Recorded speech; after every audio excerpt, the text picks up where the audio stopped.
Au départ, on s'intéresse à cette zone parce qu'elle sert de bassin d'orage en période de forte pluie et qu'elle permet de protéger un petit quartier qui se trouve en aval du ruisseau de la Progroterie. La conception de l'aménagement, finalement, de bassin de rétention amène cette zone qui était déjà humide d'avance à devenir encore plus humide, encore plus saturée d'eau, ce qui pose un problème d'entretien. Donc la commune interpelle le syndicat en disant « mais comment on va faire avec cette zone pour l'entretenir puisque on fait en sorte que l'eau stagne, reste dedans pour des raisons hydrauliques ». Et ça nous a tout de suite fait penser qu'on pouvait non plus regarder cette zone comme un simple bassin d'orage, mais comme un lieu de biodiversité. Et on n'avait pas tort, parce qu'on a entrepris des inventaires dans cette zone dès l'année suivante. On y a trouvé énormément d'espèces intéressantes, notamment un petit mammifère qui s'appelle le campagnol amphibie, qui est protégé par la réglementation européenne et qui est un animal qui vit dans les zones humides à végétation importante comme ça. Première surprise. Deuxième surprise, des libellules protégées et rares en région Pays de la Loire. Et une flore également banale, mais qui représente un habitat pas si courant que ça dans notre territoire.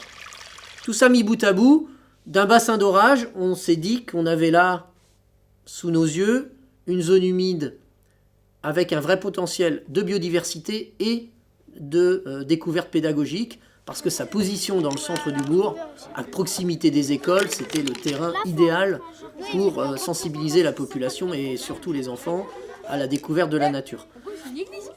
Donc après ces phases d'inventaire où le potentiel du site est arrivé, ça nous a permis de décliner des travaux de restauration encore plus importants. On a recréé 2 mares, on a diversifié les habitats.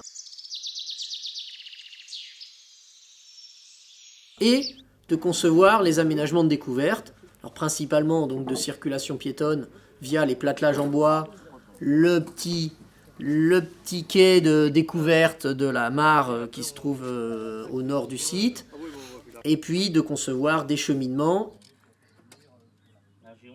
Et en 2019, enfin en 2018 et terminé en 2019, des systèmes de panneaux de découverte du site faits par les 2 écoles d'Ahuillé. Donc c'est pas un professionnel, c'est pas un bureau d'études qui va faire la valorisation, ce sont les enfants des écoles que le syndicat accompagne avec Mayenne Nature Environnement, et c'est bien les habitants et les enfants qui vont mettre en scène l'espace naturel proprement dit. C'est du royal de rester ou pas? Tu peux la voir, Evan? Non, après c'est moi qui... Elle est où les pinochettes? Oui, ça au milieu, tu vois. Regarde ça.